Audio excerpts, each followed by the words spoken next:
let's do our makeup. Dalawa nga pala yung aking sunscreen. So, ito na lang gagamitin ko. Ayaw niya lumabas. Ay! Pusha. So, nasobrahan siya. So, i-blend natin yan gamit to. So, proceed na tayo sa foundation. So, ito gagamitin ko.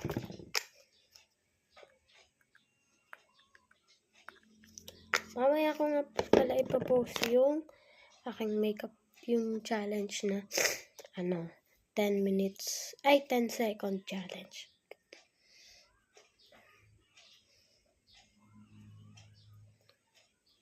Proceed na tayo sa blush.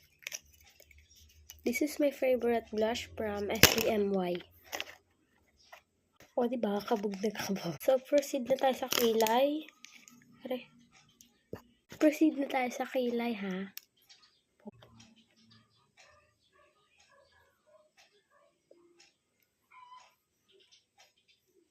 So, ay yung pinaka masaklap kong moment.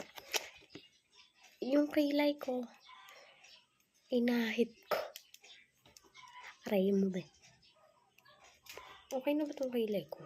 Hindi pa ko. Gamit ko nga pala itong from La Mela. So, ibabrush na natin yan. Oy, pwede na ako magtinda sa kantin.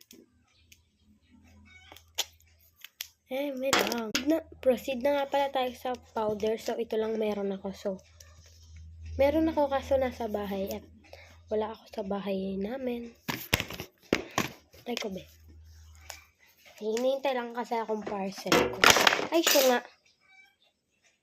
Pagpasensyahan nyo na yun, ha. Ay! Aswang. Proceed na nga pala tayo sa eyeshadow. Pagpasensyahan nyo na yung makeup ko kasi 20 minutes na lang yung ko eh. May gagawin kasi kaming video. Kaya pagpasensyahan nyo na. Ayan lang yung na-achieve ko for today. And ito, tinan nyo naman. Sira. Kaya